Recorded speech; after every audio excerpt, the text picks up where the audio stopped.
लगभग 3 साल पहले पहली बार आपके सामने आया था। उम, कुछ एक बार प्रश्न भी पूछ चुका हूँ, लेकिन आज दिल की धड़कन काफ़ी तेज़ है। आप बताते हैं कि आपको उत्कृष्टता काफ़ी ज़रूरी लगती है, पसंद है, तो कुछ लिखने का प्रयास किया है, पता नहीं।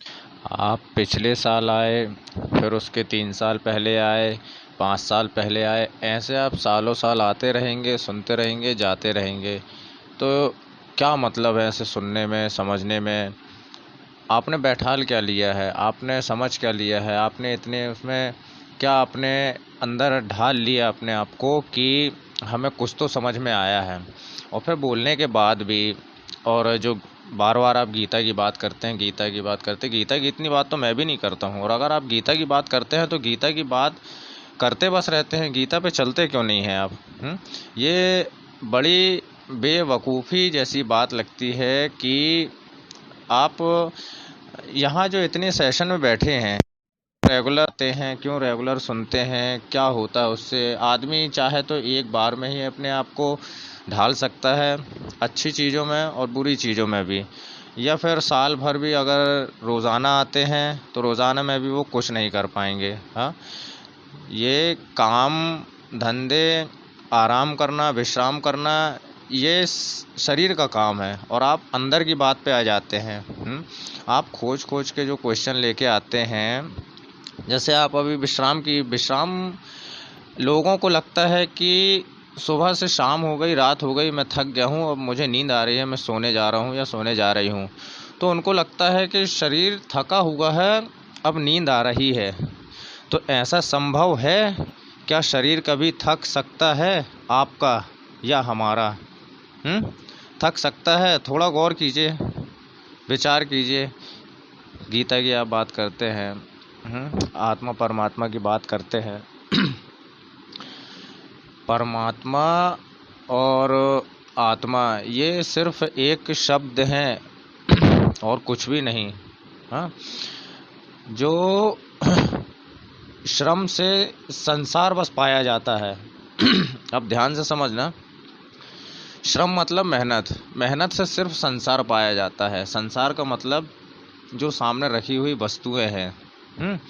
तो मेहनत से सिर्फ संसार पाया जाता है, वो बाहर कोई वस्तुएं हैं। विश्राम से परमात्मा को पाया जाता है, जो कि आप खुद के अंदर हैं, खुद हैं आप। भीतर का अस्तित्व पाया जाता है अगर जिसने आराम करने की, विश्राम करने की कला सीख ली तो। हाँ, जिसने विराम का राज समझ लिया वह परमात्मा को उपलब्ध हो गया। विश्राम करना हंसी खेल नहीं है कि सुबह से गए, थके हारे आए और सो गए, दूसरे दिन सुबह हुई तो फिर वही पंचायत और फिर वही निकल गए, फिर आए, तीसरे दिन भी वही हुआ, महीने भर हुआ, साल दर साल हो गए और पूरी ज़िंदगी इसमें निकल गई। आपने किया क्या? आपको इसलिए आपको भेजा गया था क्या? आपको भेजा किस लिए गया था? आप नीचे आए, आपने किसी को पसंद किया, आपने अपना परिवार बसा लिया और फिर उसने परिवार बसा लिया, फिर उसने परिवार बसा लिया, ये चलता रहता है। ये इसी को ज़िंदगी कहते हैं क्या? इसी के लिए परमात्मा ने भेजा है क्या? ये शरीर आपका है, आपको ऐसा लगता है? हाँ, शरीर थकता है, ऐसा आपको लगता है? ये चीज़ कहाँ लिखी है, अब हमें बताएंगे आप? ना तो प्रारंभ आपके हाथ में है और ना अंत आपके हाथ में है। सांस जब तक चलती है तो चलती है, जब नहीं चलेगी तो तुम क्या कर सकोगे? लेकिन तुम ये कहते हो कि मैं सांस ले रहा हूँ, ईश्वर तुमसे सांस लेता है। हाँ, ईश्वर तुमसे सांस लेता है और तुम कहते हो कि मैं सांस ले रहा हूँ। समझे आप? भगवान जो भी है, परमात्मा तुम्हारे अंदर, वो तुम्हारे द्वारा सांस लेता है और तुम कहते हो कि मैं सांस ले रहा हूँ। तुम सांस ले रहे हो तो मौत द्वार पर आ जाएगी, तब लेते रहना तो पता चलेगा कि कौन लेने वाला था और कौन देने वाला था। मौत तो दरवाजे पर आएगी तो तुम एक सांस भी ज़्यादा नहीं ले सकोगे, वो तुम्हारी सांस है ही नहीं। आपके 2-4-10 लाख रुपए SBI में, यूनियन में, एक्सिस में, किसी भी बैंक में जमा हैं तो वो 10 लाख रुपए आपके होंगे कि पूरा बैंक आपका हो जाएगा? हाँ, उसमें से तो फिर कहा जाए तो दोनों ही चीज़ आपकी नहीं है, सिर्फ आने जाने का श्रम है आपका, घर से बैंक, बैंक से घर। और प्रार्थना का जो असर होता है वो आपको सिर्फ लगता है कि हमारी प्रार्थना का असर हो रहा है, हमें मिल रहा है। जिस दिन आपको यह पता चल जाएगा सर कि जो नहीं मांगता है ना प्रार्थना में को वही सब मिलता है, जो प्रार्थना का मतलब ही नहीं जानता है, जो ईश्वर पर छोड़ देता है ना, सबको जो ईश्वर पर छोड़ देता है वो पा लेता है। और कैसे छोड़ते हैं, कहते हैं ना कि भगवान पे छोड़ दो सब ठीक हो जाएगा। इसका अर्थ है क्या? अभी जो मैंने आपको कहा है कि सांस ईश्वर ले रहा है, आप नहीं ले रहे हैं, तो जो ले रहा है उस पे आप सब कुछ छोड़ दो और निश्चिंत हो जाओ। तो आप छोड़ने के बाद भी निश्चिंत नहीं रहते हैं, तो आप कुछ पाते भी नहीं हैं, दुख ही पाते हैं। हाँ, और फिर किस्मत को भी दोष देते हैं और उसी परमात्मा को भी दोष देते हैं। और जो अपने ही हाथ में सब पूरी किताब कुंजी रखता है वह सब गंवा देता है। जब तक आपको इसका पता नहीं है तब तक आपकी ज़िंदगी में धर्म का अवतरण हो ही नहीं सकता। और जब तक आपको इस सीक्रेट का पता नहीं है, आप चाहे हिंदू हो, मुसलमान हो, जैन, ईसाई, कोई भी हो, किसी भी धर्म के हो, है ना, मंदिर जाते हो, मस्जिद जाते हो, उससे कुछ भी नहीं होगा। सिर्फ शरीर का श्रम है और कुछ भी नहीं है। आपकी इच्छाएं भी कितनी रहती हैं, आपकी ख्वाहिशें कितनी रहती हैं। हाँ, बार बार प्रार्थना में आपकी सिर्फ आप मांगने ही तो जाते हो, जो आपके पास है कभी उसका आप अंदर से कोई कृतज्ञता महसूस होती है कि हमारे पास ये है, परिवार कितना खुशहाल है, स्वस्थ है, सब कुछ है। भविष्य हमें बिल्कुल पता नहीं है और हम आकांक्षा करते रहते हैं जो कि बिल्कुल बेकार हैं, जो कभी पूरी होनी नहीं है, जो कभी घटेगा नहीं, क्योंकि कुछ और ही घटना तय है। हमसे बिना पूछे हमारी नियति घूम रही है और हम व्यर्थ ही बीच में बिल्कुल हल्ला गुल्ला मचाते रहते हैं। हाँ, जुलूस निकालते रहते हैं, भगवा रंग करते रहते हैं, ना खुद सोते हैं दिन रात में, कभी भी किसी भी समय शुरू हो जाते हो, ना उसको सोने दे रहे हो जिसका नाम ज़बरदस्ती का लिया जा रहा है। हाँ, आपके पास कोई बार बार कॉल आएगा, आप उठाओगे वो काट देगा, बार बार मैसेज आएगा। यहाँ पे अभी 200-400 लोग बैठे हैं, आपको आपके नाम से बुलाएंगे, भाई मेरी बात सुनो, भाई मेरी बात सुनो, मैं बीच में चिल्ला दूंगा कि मेरी बात सुनो। तो आपको कैसा फील होगा, कैसा एहसास होगा?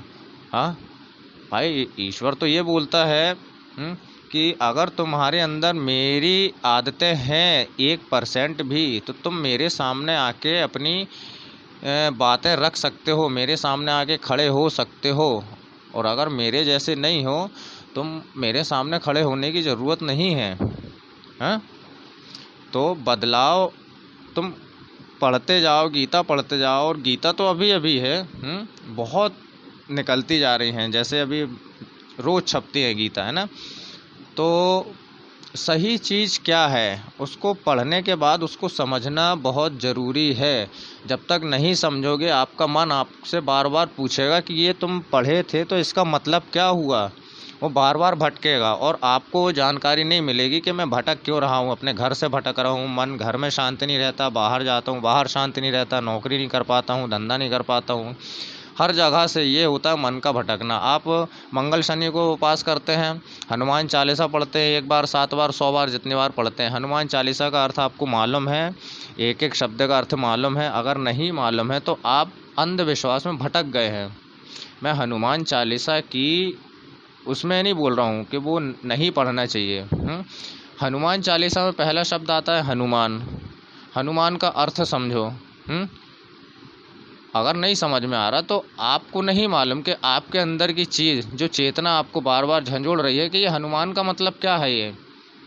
और आप कभी भी देखना, हाँ कभी भी देखना कि आप कोई भी चीज़ पढ़ने बैठ रहे हो, कोई भी चीज़ जाप करने बैठ रहे हो, उसी समय आपका मन भटकता है, तुरंत टोक देता है, कहीं ना कहीं से रोक टोक आ जाती है। और अपन को लगता है कि यार हम ढंग से हम 2-3 बार 5 बार हनुमान चालीसा भी नहीं पढ़ पाते हैं, अच्छे से कपूर जला के आरती भी नहीं करते हैं। ये सब आप कर क्या रहे हो, ये आपका मन पूछता है। शरीर आपका अभी 40-50 साल पुराना है, ज़्यादा है 40-50 साल और चल जाएगा, ठीक है, ये गारंटी मैं देता हूँ। लेकिन चेतना आपकी सदियों पुरानी है। इतनी पुरानी है कि उसका हिसाब किताब लगाना किसी के बस की बात नहीं है। अनंत है, अमर है ना, अजर है। तो उसको नहीं मालूम कि तुम क्या कर रहे हो, है ना।